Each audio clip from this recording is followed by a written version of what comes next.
Listo, entonces son las 7:05, vamos a comenzar. Igual las personas que vayan llegando después se pueden ir conectando. Entonces, buenas noches para todos. El día de hoy vamos a hablar de menopausia.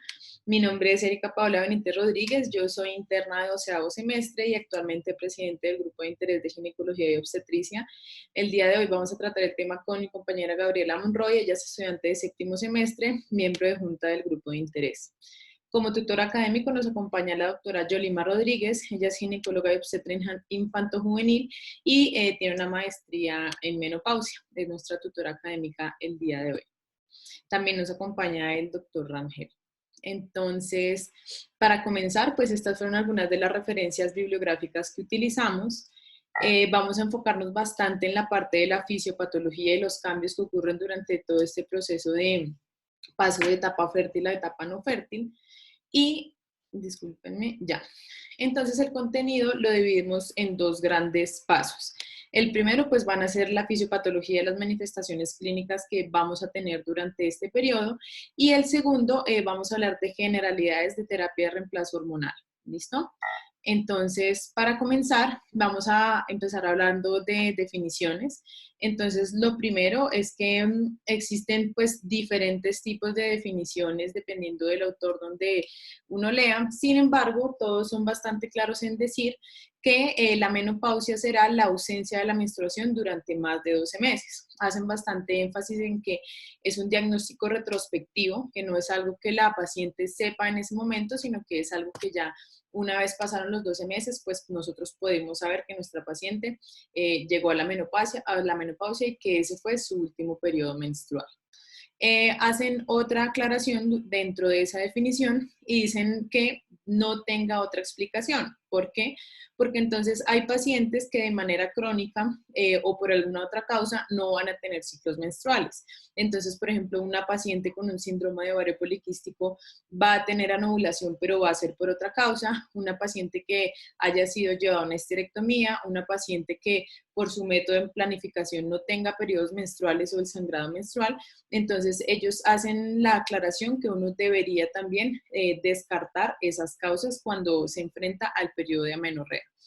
Y que esta amenorrea se va a deber al cese permanente de la función folicular. Entonces, más adelante vamos a andar bien en ese tema. Sin embargo, pues recordar que es el ciclo ovárico y pues la maduración de los folículos el que nos va a permitir que ocurran estos cambios. Aquí abajo tenemos otra definición que nos dice básicamente lo mismo, entonces aquí son más claros, dicen ocurre después de perder la actividad ovárica, sea bien la actividad o la reserva ovárica, y que no se puede terminar hasta un año después. Hay otra definición que nos interesa y pues es la perimenopausia. Entonces, este va a comprender los 4 años previos al último periodo menstrual y hasta un año después de este último periodo menstrual. Ahorita más adelante vamos a ver que esto tiene unas subclasificaciones que va a tener diferentes características. Por último, esto que ven aquí que dice SWAN es un estudio que se hizo sobre la salud de las mujeres a lo largo de diferentes naciones. SWAN sale de sus siglas en inglés y ellos lo que querían mostrar ahí era que pues a qué edad era esperado que llegara la menopausia en una mujer saludable. Entonces ellos dicen la edad promedio de ocurrencia va a ser entre los 49 y los 52 años. Mencionan que tiene un pico hacia los 51.3 años y ellos dan dos términos. Entonces el primero es que si una mujer tiene su menopausia por debajo de los 45 años, va a ser una menopausia prematura y va a ocurrir únicamente en el 5% de los casos, y que si es por debajo de los 40 años, va a tener una menopausia precoz dándose únicamente en el 1% de los casos. Ellos también mencionan que estas situaciones especiales se han visto que tienen una agregación familiar y que es principalmente por mutaciones a nivel cromosómico o en diferentes genes. Algo en lo que ellos también pues hacen bastante énfasis es que pues dependiendo del contexto sociocultural en el que se encuentre la paciente, la mujer va a percibir estos cambios de manera diferente. Y esto, ¿por qué lo menciono acá? Porque en la consejería o en el acompañamiento que nosotros le vamos a dar a nuestra paciente, no es únicamente importante la parte médica, sino también saber indicarle a la paciente que eso es algo normal. En muchas culturas sí tienen la creencia que la mujer sirve únicamente para tener hijos, para procrear. Entonces estas mujeres sienten mucha preocupación cuando llegan a la menopausia y ya no pueden tener hijos porque sienten que su rol en esta vida ha terminado. Otra cosa que ellos mencionan y uno de los síntomas que nosotros podemos ver, y ahorita lo vamos a ver, es los cambios de ánimo y la depresión. Entonces, digamos que además de que la paciente es más susceptible a tener cambios de ánimo y a sufrir de depresión en este periodo de la vida, ellos mencionan también que en este momento es cuando la mujer puede tener problemas con su pareja, problemas familiares, problemas económicos, e inclusive esta de 49 a 52 años es también cuando la paciente se le pueden hacer diagnósticos de otras enfermedades crónicas, como por ejemplo una hipertensión arterial, diabetes mellitus. Entonces dicen que es importante saber hacer el abordaje inicial y explicarle a nuestra paciente que esto es algo completamente normal. Esto de etapas de la vida reproductiva, entonces es una escala que se hizo o una clasificación que se hace, y ellos lo que quieren hacer es el STRAU por sus siglas en inglés, y lo que ellos quisieron hacer fue que propusieron unos criterios para definir en qué momento de la vida se encuentra la mujer. Entonces, inicialmente, la primera clasificación de etapas que se hizo fue en 2001, luego en 2006 hicieron una colaboración con otra sociedad y sacaron como una modificación de los criterios, y el último que tenemos es el STRAU más 10, que se hizo 10 años después de este del 2006, o sea, en 2016, y es el que tenemos actualmente como para clasificar en qué momento de la edad reproductiva se encuentra nuestra paciente. ¿Listo? Dicen que es el gold standard como para clasificar a nuestra paciente y pues darle la consejería y el manejo. Hacen especial énfasis también en cuanto a lo que son temas de fertilidad en pacientes que tienen dificultad para quedar embarazadas, y pues dicen que es el gold standard. Sin embargo, ellos también hacen aclaración de tres excepciones en las que no sería aplicable esta escala, y es en pacientes que tengan síndrome de ovario poliquístico, que hayan sido llevadas a una ablación del endometrio y que estén con anticonceptivos orales, pues porque en ellas estos criterios van a cambiar. Entonces, vamos a revisar esta tabla rápidamente. Ellos clasifican la etapa de la edad reproductiva desde -5 hasta +2. Y ellos dicen que, y en 3 fases. Entonces, la fase reproductiva, el 0, que va a ser como el último periodo menstrual, la menopausia, y la posmenopausia. En el -5, entonces, lo que ellos dicen que va a ser básicamente la premenopausia, que es desde que la paciente tiene su primer periodo menstrual y durante los primeros años donde estos periodos todavía no son regulares y la gran mayoría son anovulatorios. Luego van a mencionar el -4, que es ya cuando la paciente está aproximadamente hacia los 16 a los 22 años de edad, que ya sus ciclos menstruales deberían ser regulares porque el eje ya está maduro. Y luego ellos mencionan la etapa 3, que la etapa 3 la dividen en 3A y 3B. Entonces ellos dicen que ya esto es como el pico de la edad reproductiva, mientras que la etapa 3 ya es cuando comienza a declinar esa fertilidad y nuevamente el eje comienza a ser disfuncional. Ellos dividen la 3A y la 3B, donde dicen que en la 3A la paciente va a comenzar a notar cambios en la variabilidad y el flujo de sus menstruaciones. También dice que van a ser de duración más corta y de sangrado más abundante. Y en cuanto a la 3B, este va a ser un cambio más a nivel molecular, pero ellos mencionan que en este momento 3B va a ser cuando comienzan a elevarse los niveles de FSH. Luego tenemos ya lo que es la transición menopáusica. Entonces, discúlpenme, ya. Entonces, en la transición menopáusica, pues vamos a tener ya el -2 y el -1, que esa transición menopáusica ellos la dividen como en temprana y tardía, y dicen que pues en la temprana también vamos a tener una variabilidad, o sea, va a seguir siendo cada vez más variable y cada vez más irregular estos ciclos menstruales de nuestra paciente, y en la tardía es ya cuando vamos a comenzar a tener periodos de amenorrea, que ahorita también vamos a ahondar un poco más en eso. La etapa 0 finalmente va a ser la última menstruación de nuestra paciente, cuando ya cesa completamente esa función folicular, y luego en la posmenopausia ellos nos definen 2 estados. el estado 1, que lo dividen en 1A, B y C, y el estado 2. Entonces, ellos dicen que el estado 1A, va a durar 12 meses, que va a ser el final de la perimenopausia, que si recordamos al comienzo dijimos que la perimenopausia iba hasta un año después del último periodo menstrual. Y el 1B van a seguir siendo marcados, se van a marcar más este aumento de la FSH y la disminución en los niveles de estrógenos. Que es importante, esta 1B también va a durar 12 meses, o sea, 1A y 1B un total de 2 años, y ellos mencionan que los síntomas de la posmenopausia van a ser más marcados en estos 2 años, porque todavía el influjo hormonal va a ser bastante variable. Y en cuanto al 1C, ya va a ser de los 3 a los 6 años después del último periodo menstrual, y ellos dicen que ya en este momento es cuando debería ocurrir una sensibilización, una estabilización, perdón, del influjo hormonal. Y por eso también las pacientes deberían tener una disminución e inclusive en la mayoría de los casos una resolución de los síntomas, principalmente de los síntomas vasomotores. El +2, ellos dicen que va a ser el resto de la vida de la paciente y que esto se va a caracterizar por una disminución gradual de los niveles de FSH.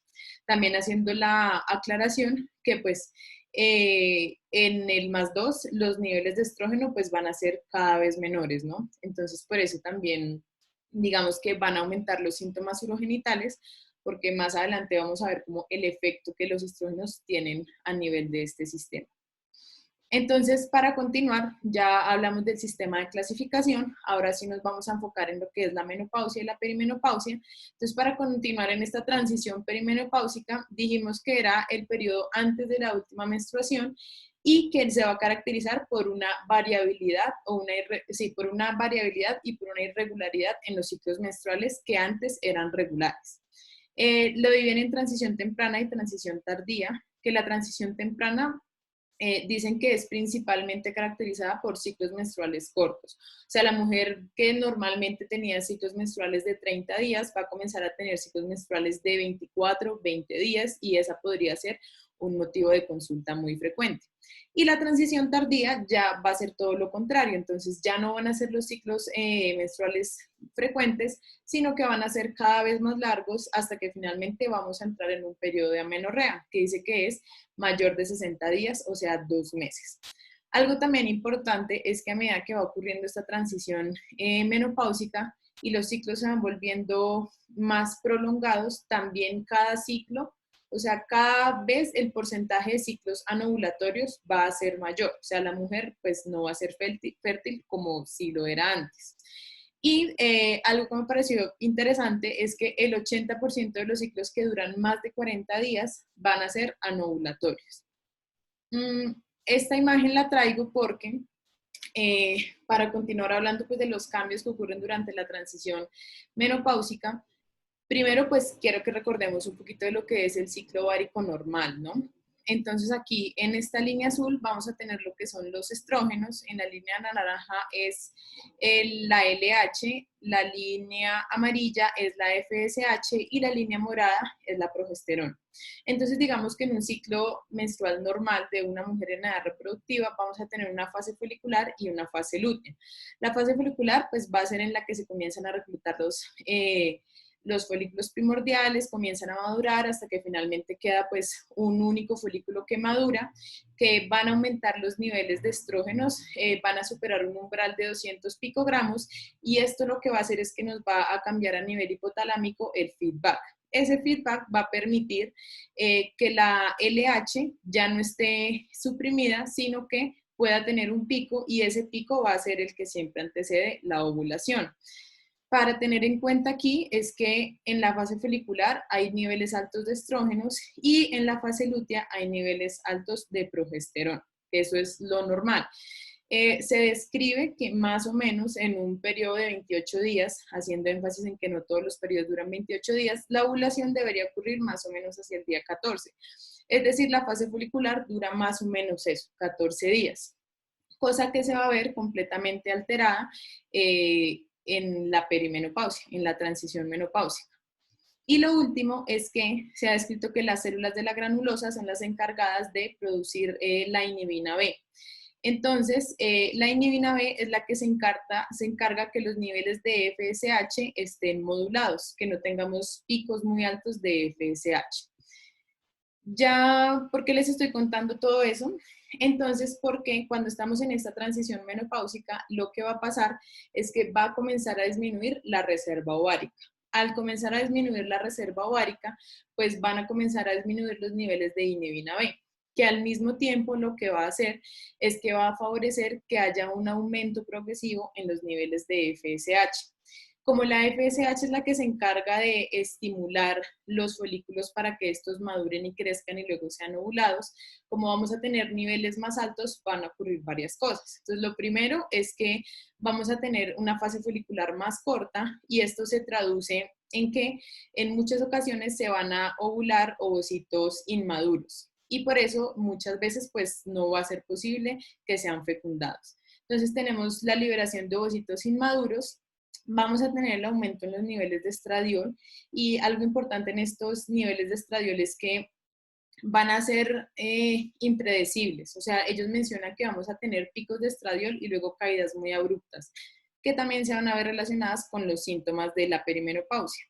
Vamos a tener una disminución en la progesterona de la fase lútea y vamos a ver también que en principio los niveles de andrógenos no se van a ver disminuidos, porque como aún tenemos la reserva folicular en menor cantidad, pero todavía están las células de la teca, ellas van a seguir produciendo estos andrógenos. Estos andrógenos pues van a tener como el efecto pues, de virilización de la mujer, uno, y dos, se van a convertir a estrona, que la estrona es una forma del estradiol o una forma de los estrógenos, sí, pero que es menos efectiva que el estradiol normal. Entonces, digamos que esta estrona va a ser como la que está de manera predominante en el plasma de la mujer perimenopáusica.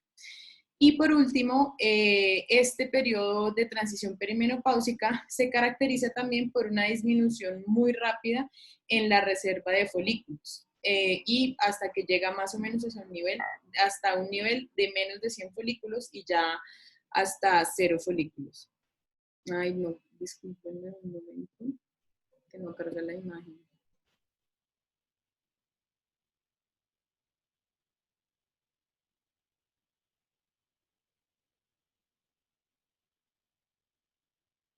Mm, bueno, no carga la imagen, pero entonces aquí era esta misma imagen, esta, porque vamos a empezar a hablar ya puntualmente como de esta fase. Entonces, lo que veníamos hablando, vamos a tener niveles elevados de estrógenos, picos que van y vienen de manera impredecible y vamos a tener una disminución en los niveles de progesterona. Recordemos que los estrógenos tienen la capacidad de hacer que el endometrio comience a proliferar y la progesterona es la que se encarga como de estabilizar ese endometrio.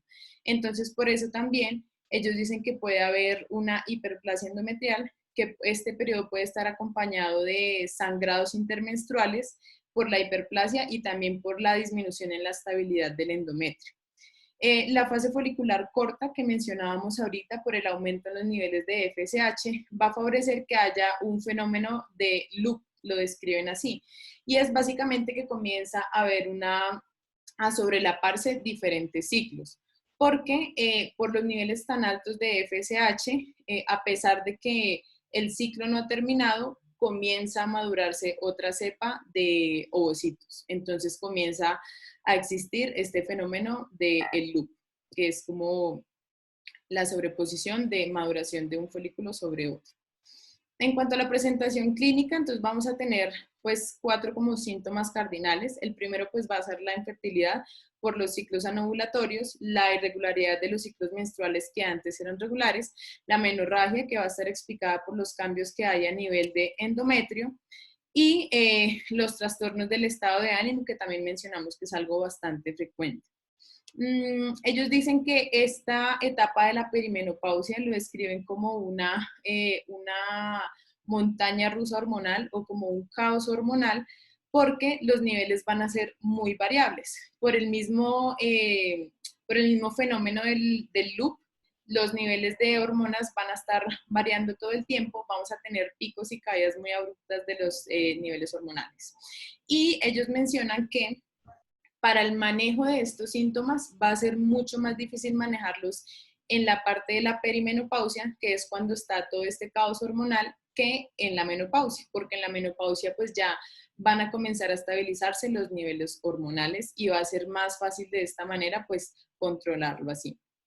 Ya por último vamos a hablar de la reserva ovárica, que pues entonces recordemos que las mujeres nacen con todos los ovocitos que van a tener por el resto de su vida. Estos se forman cuando en la vida intrauterina tienen un pico de más o menos 7 millones de reserva de ovocitos hacia la semana 20 y luego los ovocitos tienen la tendencia a morirse, ¿sí? Ellos sufren atresia. Entonces, hacia la semana 20 tenemos el pico, cuando nacemos más o menos tenemos unos 400.000 y cuando se llega a la pubertad queda una reserva de más o menos 40.000.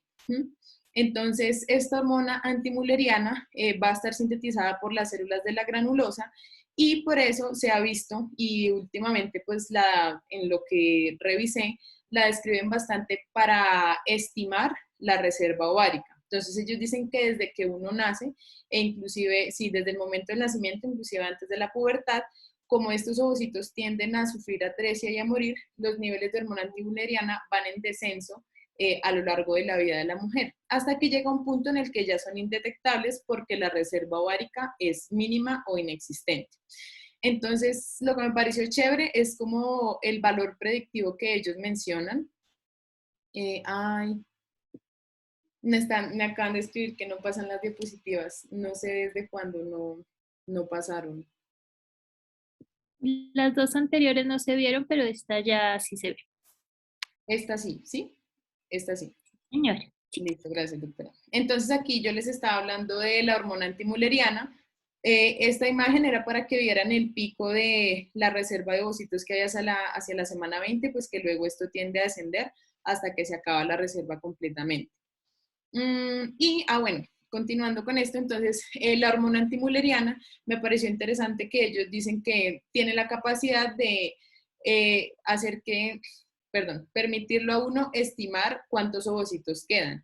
Y dicen que cuando hay niveles indetectables de hormona antimülleriana, se ha visto en una serie de casos que las mujeres entran en periodo de menopausia o tienen el último periodo menstrual en los siguientes 5 años. ¿Listo? Entonces ya pasamos de toda esa parte de fisiología. Quise hablar un poco también de los estrógenos en el organismo porque uno de los principales cambios que va a pasar con el cese de la menstruación es que van a caer completamente o bueno, van a disminuir en una cantidad significativa los niveles de estrógenos en el organismo. Entonces, esta imagen es para que veamos que tenemos receptores de estrógeno en diferentes órganos, en los senos, en los huesos, a nivel urogenital, a nivel cardiovascular, gastrointestinal y a nivel del sistema nervioso central. Y digamos que la localización a nivel sistémico de estos receptores de estrógenos es la que nos va a explicar, uno, porque en una mujer que tiene, por ejemplo, una menopausia temprana, nosotros nos preocupamos más porque a futuro vaya a tener complicaciones respecto a su riesgo cardiovascular y, por ejemplo, a la parte de los huesos, que es más propensa a sufrir osteoporosis. Y dos, los síntomas que nosotros vemos durante esta transición de la perimenopausia. ¿Listo? Entonces, los estrógenos son sintetizados principalmente por los ovarios, sin embargo, hay que tener en cuenta que no es la única zona del cuerpo donde se sintetizan. También hay una síntesis importante de estrógenos a nivel de la clase periférica por acción de la aromatasa y digamos que por eso también esto va a ser un factor de riesgo para cáncer endometrial, para cáncer de seno en mujeres obesas. Entonces aquí algo muy pequeño de los estrógenos a diferentes niveles, a diferentes sistemas. Entonces a nivel del hipotálamo dice que los estrógenos actúan en el hipotálamo y tienen la capacidad de aumentar la tasa metabólica de la paciente. Entonces por eso es que muchas veces, y hay estudios que hablan de eso, cuando la paciente llega a la menopausia, aumenta de peso con mayor facilidad. Inclusive revisé una serie de casos donde ellos dicen que siguieron como a 15.000 mujeres durante 4 años en ese periodo de perimenopausia y se dieron cuenta que las mujeres seguían con los mismos hábitos alimenticios y con el mismo estilo de vida Es decir, si la mujer era sedentaria, seguía siendo sedentaria, y si la mujer hacía ejercicio, seguía haciendo la misma cantidad de ejercicio, y se dieron cuenta que aumentaban de peso con mayor facilidad únicamente por haber alcanzado por estar en estado posmenopáusico. Adicionalmente, también se ha visto que tiene relación con la distribución adiposa, entonces típicamente a nosotros nos hablan que pues los hombres tienen como una distribución andrógena, y entonces lo que va a pasar con la mujer, que la mujer tiende a acumular grasa a nivel subcutáneo y los hombres a nivel visceral. Sin embargo, cuando la mujer llega a la menopausia, pues como ya no tiene la acción de los estrógenos, que es la que se encarga de esta distribución subcutánea, pues la mujer va a tender a acumular grasa visceral también, y por eso también es que se ha visto que aumenta el riesgo cardiovascular. En cuanto a la sensibilidad a la insulina, se ha visto que los estrógenos mejoran la sensibilidad de la insulina y hacen que las células betapancreáticas respondan mejor ante estímulos nocivos para ellas. Es decir, que los estrógenos actúan también como protectores de las células betapancreáticas. No solo aumenta la sensibilidad a la insulina, sino que también cuidan esa fábrica de insulina que son las células betapancreáticas. Y en cuanto a nivel hepático, lo que ellos dicen es que cuando hay disminución en los receptores de estrógenos hay menor oxidación lipídica, y por eso a nivel del hígado también tiende a haber mayor acúmulo de depósitos grasos, y por eso, por ejemplo, tienen mayor riesgo de hacer un síndrome metabólico o de hacer un hígado graso no alcohólico. Los últimos dos órganos o los últimos dos sistemas que quiero mencionar va a ser el sistema cardiovascular y en cuanto a la densidad ósea. Entonces, ellos mencionan que primero los estrógenos tienen acción directa sobre los osteoclastos. Entonces, ellos dicen que los niveles altos de estrógenos lo que hacen es que disminuyen la actividad de los osteoclastos. Por eso, cuando disminuyen, la tasa de resorción ósea aumenta. Y en cuanto a nivel cardiovascular, se ha visto que tienen receptores a nivel de las arterias coronarias, y lo que hacen ellos es que disminuyen la reacción inflamatoria a nivel de esta zona, a nivel de la túnica interna de las arterias, y por eso previenen la formación de placas ateromatosas y de daño endotelial. Y por eso también se explica que las mujeres en edad premenopáusica tienen menor riesgo cardiovascular que los hombres, y en cambio al causar la menopausia ya el riesgo se equipara entre ambos géneros. Ya para entrar a hablar de los síntomas, entonces vamos a tener como un grupo de síntomas. Hay dos que se explican directamente por el cambio hormonal, por la disminución de los estrógenos, que hace principalmente los síntomas vasomotores y el síndrome genitourinario. Entonces vamos a hablar primero de los síntomas vasomotores. Van a ser los más frecuentes durante la menopausia. El 70% de las mujeres va a experimentar síntomas vasomotores, y algo importante es la duración media de 7.4 años. ¿Por qué? Porque se menciona que pues, los síntomas son como bastante intensos, sobre todo cuando la mujer está muy cerca a esa fecha de última menstruación, es cuando son más marcados.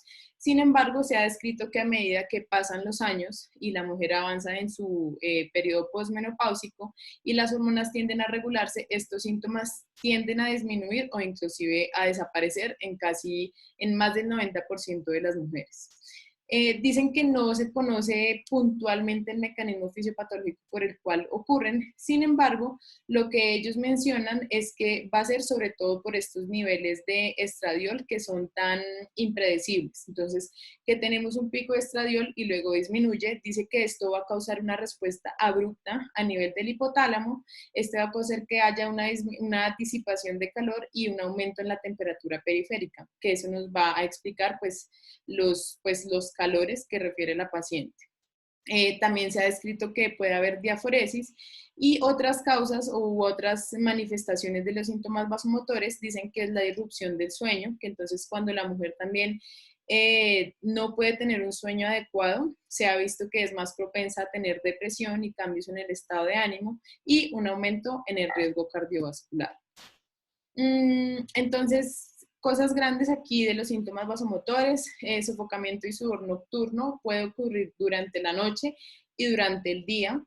Ellos mencionan que durante la noche, pues es Más frecuente que ocurra por factores estresores, es decir, que la paciente duerme con ropa muy abrigada, que tiene muchas cobijas, que antes de dormir come cosas picantes, consume bebidas alcohólicas, y digamos que esas son unas de las recomendaciones no farmacológicas que ellos dan para tratar esto. Puede iniciar varios años antes del último periodo, eso también es importante, no que pues la perimenopausia, ¿no? Que empieza desde 3 años antes. No es solamente después de la menopausia, sino desde antes la paciente comienza a sentir estos síntomas. Los clasifican en severo, moderado y leve, y ellos dicen que hay mujeres en las que verdaderamente se ven muy afectada su calidad de vida por estos síntomas. Ellos hacen mucho énfasis en que uno debería ser muy cuidadoso al interrogar a la paciente sobre esto, porque en ocasiones se pasa por alto el hecho de que la paciente tenga estos síntomas y cómo está afectando su calidad de vida. No se tiene en cuenta que muchas veces a las pacientes no les es fácil ir a trabajar o porque tienen que llevar varias ropa de cambio, porque llega un punto en el que eso interfiere con su rendimiento laboral. Entonces, ellos mencionan bastante eso. Dicen que se pueden experimentar hasta 10 por día y 50 por semana. Son más comunes en mujeres obesas. Y aquí lo que mencionábamos, van a mejorar con el paso del tiempo. Únicamente el 10 al 15% de las mujeres nunca va a resolver estos síntomas. Aunque sí se menciona que disminuye la intensidad con la que ocurre. En cuanto al síndrome genitourinario, entonces pues vamos a ver que los estrógenos también tienen acción directa a nivel de este sistema. Los estrógenos lo que hacen es que aumentan el flujo de la mucosa vaginal y favorecen a la regeneración de la capa superficial de la mucosa. También dice que tiene una acción sobre las glándulas y pues esto favorece que la vagina pues no, que la vulva y pues que a esta zona perineal haya siempre lubricación. Disminuyen el pH vaginal, es decir, que mantienen el pH clásico de la vagina para evitar que haya infecciones. Cuando llegamos a la menopausia y ocurre la disminución de estos niveles de estrógenos, entonces lo que ellos describen es que como ya no va a haber una regeneración constante de las células epiteliales de la mucosa, estas zonas van a ser menos elásticas y van más resecas y van a tener más riesgo a sufrir fisuras y microtraumas, que esto pues va a molestar a nuestra paciente. También describen la pérdida de grasa subcutánea en labios mayores y pues el pH vaginal que se va a volver más alcalino. Esto nos va a favorecer a que la paciente tenga más infecciones tanto a nivel vaginal como a nivel genitourinario. El 40 al 50% de las mujeres menopáusicas va a tener estos síntomas, entonces vemos que también es algo bastante común, junto con los síntomas vasomotores, y el principal síntoma por el que ellas van a consultar va a ser la resequedad vaginal, que la ventaja de esta resequedad vaginal es que responde muy bien al tratamiento local. Otros síntomas que ellas pueden referir es la dispareunia, que pues es el dolor al tener relaciones sexuales, ardor o irritación a nivel de la zona perineal, aumento en la recurrencia de infecciones de vías urinarias e inclusive incontinencia urinaria. Y aquí con el síndrome genitourinario nos mencionan lo mismo. Puede iniciar antes del periodo de 2 años antes del último periodo menstrual. Ya para terminar, pues vamos a hablar de los cambios cognitivos y del estado de ánimo. Entonces mencionábamos que nuestras pacientes en esta etapa de la vida tienen mayor incidencia en tasas de depresión y cambios en el estado de ánimo. Esto lo han relacionado con varias cosas. Lo primero es lo que hablábamos al inicio de la charla, entonces el entorno social de la paciente. Ellos dicen que esa edad es una edad muy difícil para las mujeres porque tienen problemas con su familia, porque sienten que están viejas, porque tienen problemas con los hijos, porque sienten que su cuerpo está cambiando y adicionalmente a eso, pues los cambios hormonales y la disminución en los niveles de estrógeno. Han hecho estudios y se han dado cuenta que hay receptores de estrógenos a nivel del lóbulo frontal y por eso es que cuando se disminuye como este estímulo en esos receptores, la mujer va a tener mayor dificultad para controlar sus emociones. Se calcula una incidencia del 57% de depresión e irritabilidad en pacientes de 45 a 67 años y ellos mencionan que uno siempre debería dar un manejo interdisciplinario a estas pacientes. Y también se ha visto que los niveles bajos de estradiol van a disminuir los niveles circulantes de serotonina. de serotonina y de noradrenalina, pero principalmente de serotonina. Y bueno, también un estudio que me pareció interesante es que ellos mencionaban que la terapia de reemplazo hormonal se asocia con menor riesgo de demencia a largo plazo y menos formación de depósitos amiloide. Entonces, digamos, aparte de que la terapia de reemplazo hormonal no sirve para la parte sintomática, pues también tiene un componente preventivo a largo plazo. Y por último, la hemorragia uterina normal, que pues es algo que puede ocurrir en etapa perimenopáusica por los cambios que ocurren a nivel del endometrio, por el engrosamiento y por la inestabilidad de este tejido. Sin embargo, pues esto principalmente lo dice la COG, uno no debería ser como tan laxo con pacientes que se encuentran en esta edad y que comienzan a sangrar. Hay que tener en cuenta que es algo que podría pasar. Sin embargo, hay que hacer un examen completo para ver si la paciente necesita alguna intervención adicional, como por ejemplo una biopsia endometrial. Y listo, vamos a empezar a hablar ahora en la parte de tratamiento. Listo. En cuanto a la parte de tratamiento, pues esta parte es un poco más corta. Vamos a hablar entonces de la terapia hormonal y también de la terapia no hormonal. Entonces, tanto la parte farmacológica como las recomendaciones no farmacológicas que se le darían a las pacientes en comienzo. Entonces, de la terapia hormonal vamos a hablar más que todo de las generalidades, ya que en las próximas semanas va a haber una charla específicamente acerca de terapia hormonal donde vamos a poder profundizar un poco más. Siguiente.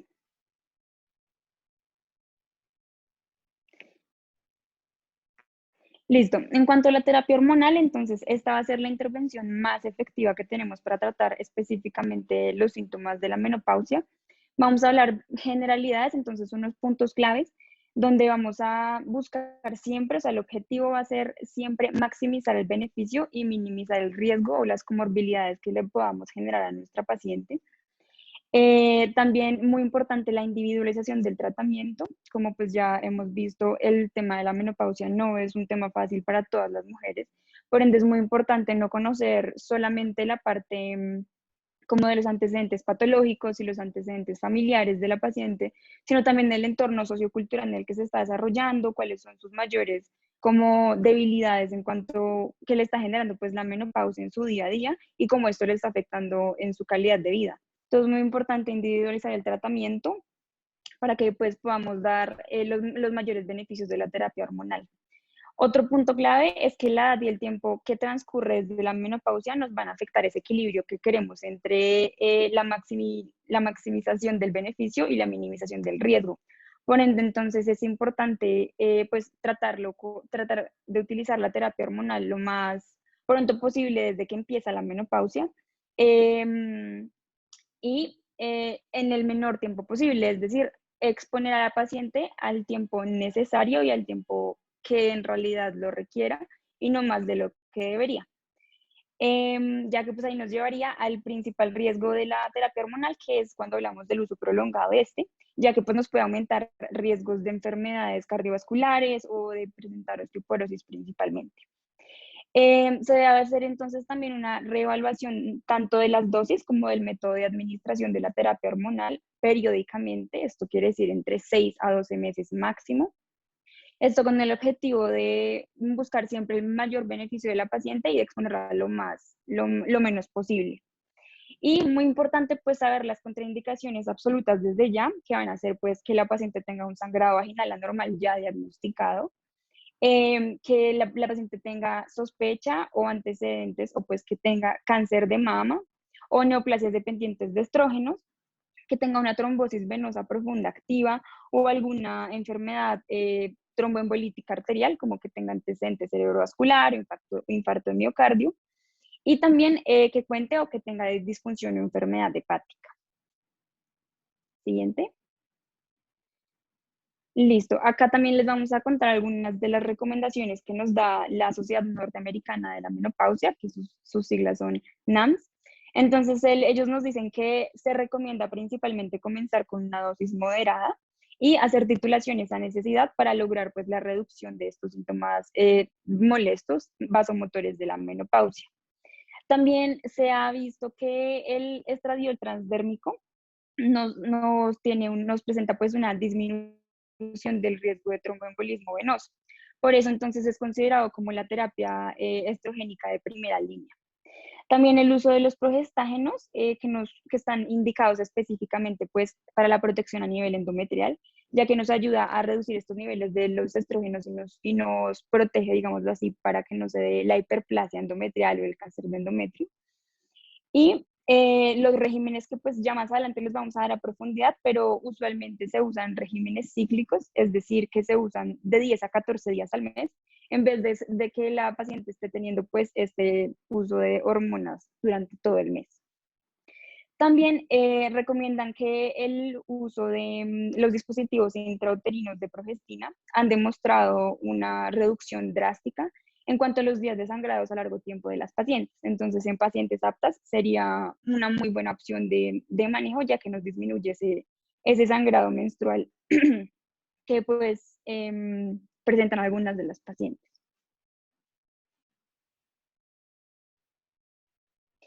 Listo, y las indicaciones aprobadas por la FDA, entonces van a ser principalmente el tratar los síntomas vasomotores, la prevención de la pérdida ósea y también la reducción de las fracturas en mujeres posmenopáusicas, el hipoestrogenismo prematuro, que lo vamos a ver pues principalmente en las mujeres con hipogonadismo o con menopausia quirúrgica prematura, y los síntomas geniturinarios, que pues ya Erika nos los explicó bien, donde en realidad nos ayuda mucho la terapia hormonal a restaurar esa anatomía del tracto geniturinario, nos va a ayudar a aumentar las células vaginales superficiales, también nos ayuda a reducir el pH vaginal y esto nos ayuda también a disminuir todo ese riesgo de infecciones vaginales que pueden tener las pacientes.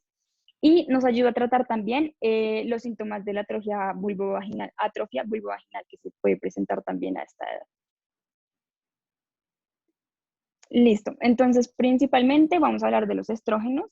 Entonces los estrógenos, su principal uso también acá va a ser la prevención de la pérdida de la densidad ósea, como les dije. Importante que si se usa pues desde un comienzo temprano a manera de profilaxis, este nos va a ayudar a mantener la densidad ósea más alta. Sin embargo, si se inicia mucho después, digamos, de que pase la menopausia, esto también nos va a ayudar a detener la pérdida ósea. En cuanto a los síntomas vasomotores, pues se tienen dosis estándares, se administran pues diariamente dosis de estrógenos equinos conjugados o de estradiol transdérmico u orales. Y también pues se ha visto que la reducción progresiva versus la reducción abrupta de los estrógenos no tienen como diferencias significativas en cuanto a los síntomas que puedan presentar las pacientes. Sin embargo, alguna literatura nos dice que se debe intentar una reducción progresiva de la dosis tan pronto sea posible, ya que puede haber como reincidencia de estos síntomas vasomotores en algunas pacientes. Y en cuanto a los síntomas geniturinarios, pues principalmente se usan preparaciones vaginales, esto con estrógenos sistémicos, entonces principalmente pues vamos a usar cremas o anillos o tabletas como con dosis bajas de estrógeno. Siguiente. Entonces, hablando específicamente de los síntomas geniturinarios de la menopausia, pues vamos a tener dos posibles manejos, la no hormonal y la hormonal. Entonces, en cuanto a la no hormonal, se recomienda el uso pues, de lubricantes y de cremas de hidratación prolongadas para las pacientes, también de medicamentos como el Ospemifem, que lo que nos va a ayudar es a mejorar como con esa hidratación vaginal. Y esto es muy importante ya que, como pues ahorita vimos, las mujeres refieren mucha incomodidad, digamos, al tener relaciones sexuales, como dolor y molestia, entonces esto nos ayuda mucho en esos casos. Y también importante que no tienen efecto sobre el tejido endometrial, entonces no es como un riesgo muy importante para el tema de desarrollar cáncer de endometrio.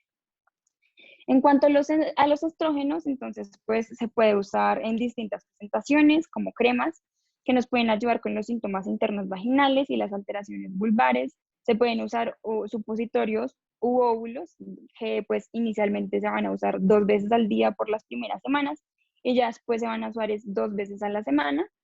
También se pueden usar anillos, que estos sí tienen un periodo de duración más largo que se cambian cada 3 meses. Y pues los orales o transdérmicos. Y también algo muy importante acá es que esto no tiene como una contraindicación directa en pacientes con antecedentes de cáncer. Sin embargo, pues sí es muy importante saber que en las pacientes que tienen antecedentes de cáncer o que tienen algún tipo de sospecha, Pues no sería como lo ideal hacer un manejo con terapia hormonal por sí solo, ¿sí? Como nosotros solos, me refiero. Entonces, es muy importante hacer una consulta y un manejo interdisciplinar con pues, el oncólogo que esté tratando a la paciente para ver cuál sería la mejor alternativa de tratamiento para que no vayamos a causarle más daño del que podamos, del beneficio que le podamos dar. Listo, en cuanto a las dosis y las presentaciones, entonces vamos a tener dosis estándar, bajas y dosis ultra bajas. Recordemos que siempre buscamos darle la menor dosis posible a la paciente, pero que cubra sus necesidades. Entonces, pues las dosis van a ir disminuyendo dependiendo, pues, si es la dosis estándar, baja o ultra baja. Y las presentaciones principales va a ser el estrógeno conjugado, el estradiol micronizado y el transdérmico. Listo, en cuanto a las contraindicaciones principales, vamos a tener el sangrado vaginal anormal, si la paciente tiene una enfermedad hepática severa o una enfermedad coronaria, como ya les dije, antecedentes de cáncer de seno o endometrial, y antecedentes de enfermedades tromboembólicas, ya que como pueden ver en los efectos adversos, pues aumenta el riesgo de los eventos tromboembólicos. Y también la última contraindicación sería la hipertrigliceridia. En cuanto a los efectos adversos de importancia, pues retención de líquidos, puede causar disconfort en los senos y pues el aumento de riesgo de enfermedades tromboembólicas, pero pues también unos menos comunes también pueden ser como náuseas, aumento de peso, cambios en el humor, etcétera. Listo. Y por otro lado, hablando de las progestinas, entonces importante saber que estas no se recomiendan como terapia individual, sino que su objetivo principal va a ser disminuir como ese riesgo que nos generan los estrógenos. Entonces, para lo que nos ayuda principalmente las progestinas es para evitar esta hiperplasia endometrial y para cuidar pues todo a nivel endometrial. Entonces, básicamente su mecanismo de acción, ¿cuál es? Es reducir los receptores de estrógenos en las células glandulares y estromales del endometrio. También nos ayudan bloqueando la síntesis de ADN que es inducida por los estrógenos. Y nos van a inducir dos enzimas muy importantes que van a ser la estradiol deshidrogenasa y el estrógeno sulfotransferasa, que lo que hacen estas principalmente van a hacer, la primera es que nos va a reducir este estradiol a una versión diferente, digamos, que es mucho menos potente, que es la estrona, mientras que la segunda lo que nos va a hacer es convertir este estrógeno en sulfatos de estrógeno, que lo que hace es que genere una más rápida eliminación de las células endometriales. Entonces, todo esto se ha demostrado que tiene una reducción significativa en cuanto a la aparición de cáncer de endometrio. Entonces, lo indicado sería usar los estrógenos más las progestinas, ya que es mucho más riesgoso si lo hacemos solamente la terapia hormonal con estrógenos. Es que Concha nunca ha abierto a los del censo. Listo. En cuanto a la... Pero y ahí que... qué pena. En cuanto a las... Preguntaron que fue que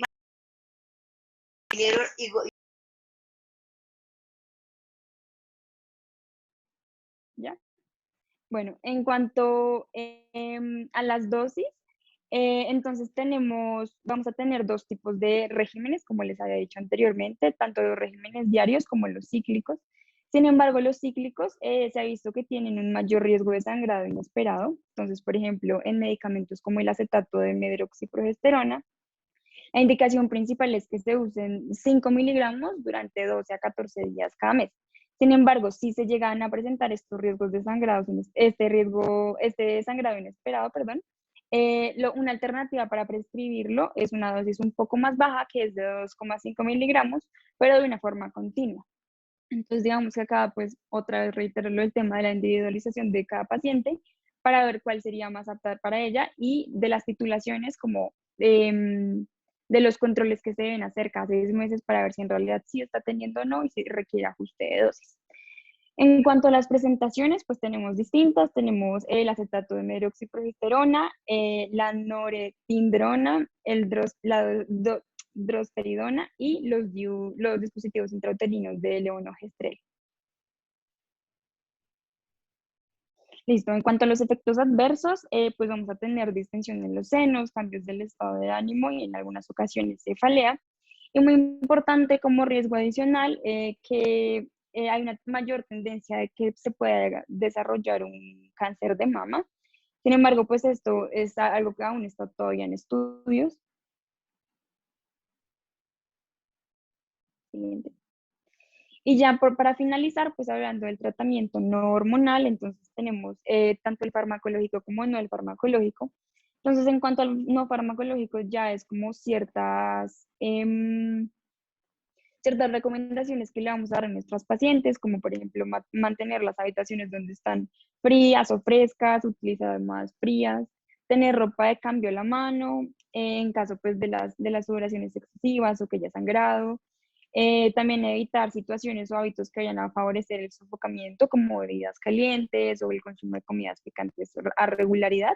Sin embargo, pues estos van a ser medidas que funcionarán a corto plazo y no pues como a largo plazo, como sería la terapia hormonal. Y también en cuanto a la parte farmacológica, pues se ha visto que ciertos medicamentos que no, como que su función principal no sería el tratar los síntomas vasomotores de la menopausia, pues funcionan parcialmente en su mayoría, pero funcionan. Como por ejemplo la paroxetina, que se usa pues es un antidepresivo y un ansiolítico, pero en su forma de administración lenta se ha visto que tiene cierto impacto en cuanto a los síntomas vasomotores de la menopausia, al igual que la gabapentina, que es un anticonvulsivante. Sin embargo, pues acá es importante tener en cuenta todos los efectos adversos que nos puede generar, como en este caso va a ser pues la somnolencia, y la clonidina, que usualmente se usa pues para tratar la presión arterial, este se ha visto que nos ayuda con los sofocos. Sin embargo, pues tiene muchas más reacciones adversas, como lo van a ser pues la boca seca, somnolencia, disfunción sexual, mareo y náuseas. Pero pues digamos que estas serían como las últimas medidas que se tomarían en caso de que, digamos, la paciente no, o sea, esté contraindicada para una terapia de tratamiento hormonal. Listo, eso sería todo pues por la charla de hoy. Muchísimas gracias por venir y pues estamos atentos a cualquier duda o pregunta que tengan.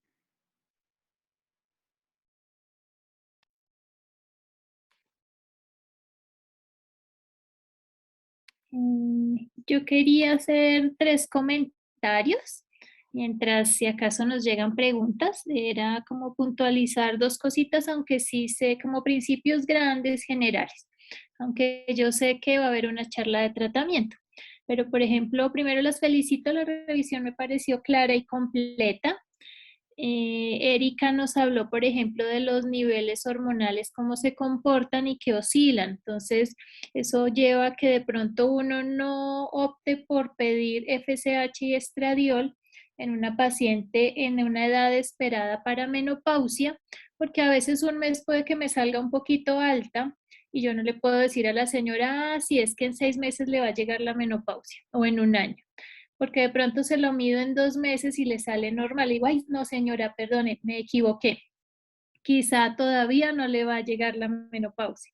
Entonces, no es tan práctico realmente estar pidiendo niveles de estradiol o de FSH, porque uno ya espera cómo es el resultado y van a ser unos niveles variables mes a mes. Entonces, no me predice la fecha en la cual me va a finalizar la menstruación. Sin embargo, si hay otros laboratorios que debo solicitar, orientándome, uno, a buscar contraindicaciones, segundo, eventualmente un diagnóstico diferencial, como por ejemplo una TSH. No sé, hay personas que pueden tener sudoración nocturna, palpitaciones, calores y lo que tienen es un hipertiroidismo. Hay otros síntomas asociados al hipotiroidismo. Y tercero, laboratorios que me ayuden a evaluar la condición cardiovascular de las pacientes. Eso me va a ayudar a definir el tratamiento, cuál va a ser la mejor vía, cuál va a ser el mejor estrógeno y cuál va a ser la dosis probablemente a utilizar. También en relación con el tratamiento debe siempre quedar muy claro que si la paciente tiene útero, es obligatorio hacer uso de estrógenos y progesterona. ¿Por qué? Porque la progesterona es el protector endometrial. Si yo no tengo útero, esa paciente va a recibir terapia solamente estrogénica. Ese es un principio grande que nunca se nos puede olvidar. Y en relación con si la ordeno cíclica o continua, acuérdense que si es cíclica es cuando tú decías que la progesterona se daba 14 días sí, 14 días no, 14 días sí, 14 días no, dependiendo de la progestina que uno escoja. Hay unas que se consideran más seguras que otras.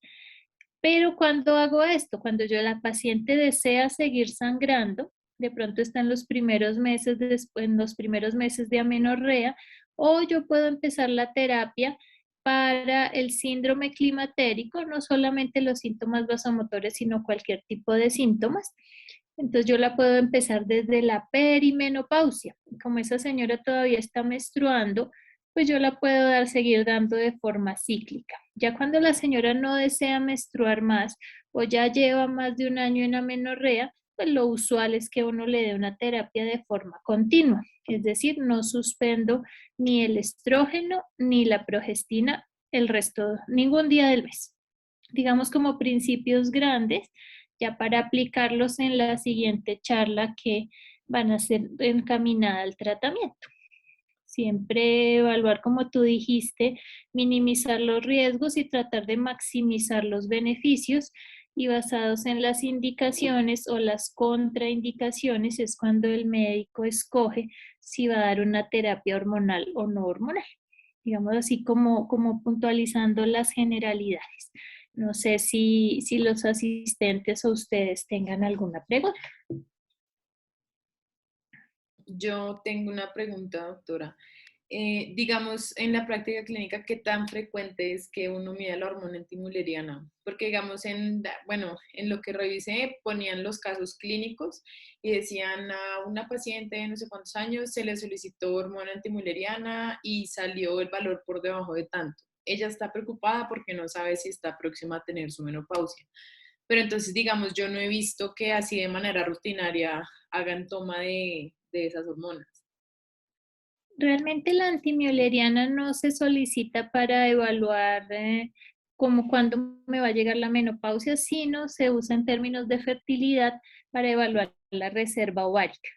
Entonces, cuando la paciente quiere saber cómo su pronóstico de fertilidad, dependiendo de la edad, se la miden y le dicen, bueno, lo mejor sería que se embarace. Si ya va disminuyendo, le sugieren o hacer algún tratamiento de fertilidad en los siguientes 6 meses, por ejemplo, porque va a llegar un momento en el cual ella ya no va a tener óvulos disponibles, digamos entre comillas, y va a tener que hacer uso de un óvulo de una donante.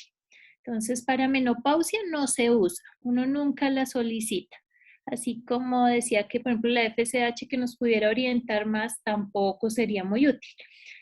Se usan solamente en pacientes para estudios de fertilidad porque es uno de los mejores marcadores de reserva ovárica. De pronto, excepto en las pacientes con síndrome de ovario poliquístico, en que se ha visto que esta es más bien aumentada, porque hay muchos folículos anterales en desarrollo.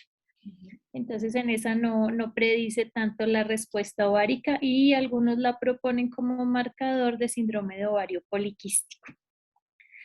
A ti te sirve la FSH y el estradiol, pero cuando vas a buscar una paciente con menopausia precoz o eventualmente temprana es antes de 45, precoz o prematura o insuficiencia ovárica primaria antes de los 40. Entonces, si ya tú tienes una señora en amenorrea a los 35 y tú no sabes la causa, tú dices, ¿será que le llegó la menopausia después de que has descartado otras? En esa paciente sí pedirías FSH y estradiol, porque te ayuda a orientar por qué está en amenorrea. En la que ya tiene 50, pues tú ya sabes cómo va a salir el reporte. Entonces, a veces yo les pongo el ejemplo, la señora llega ya con 15 semanas de embarazo, la miran en el ecógrafo, le ven el bebé y le piden una prueba de embarazo. Yo ya sé el diagnóstico, ya sé cómo me va a llegar el reporte, pues ya no se la pido. Pero en la que sí te sirve es en una señora de pronto con un estudio de amenorrea que tú quieras saber si es una menopausia precoz, por ejemplo, o es una amenorrea de otro origen. Ahí sí tú pides perfil hormonal. Listo, doctora, muchas gracias. Bueno, pues por ahora no llegaron más preguntas, entonces yo creo que, bueno, me llegó un mensaje. El doctor Rangel mandó un mensaje y, bueno, pero mandó un mensaje para todos, entonces ahí lo pueden leer. Entonces yo creo que ya podemos pues dar por terminada la charla. Muchísimas gracias a todos los participantes, a la doctora Yolima nuevamente muchas gracias pues por orientarnos en este tema y por acompañarnos durante la charla, y al doctor Rangel también por estar presente. Quedamos atentos en caso de que tengan alguna duda, alguna pregunta que no hayan hecho en este espacio, y estaremos publicando en redes cuándo se va a hacer la siguiente charla, que es la de terapia de reemplazo hormonal. Muchas gracias a todos y que tengan buena noche. Gracias por invitarme también. Estoy atenta a cuando me necesiten entonces. Buena noche para todos. Gracias, doctora.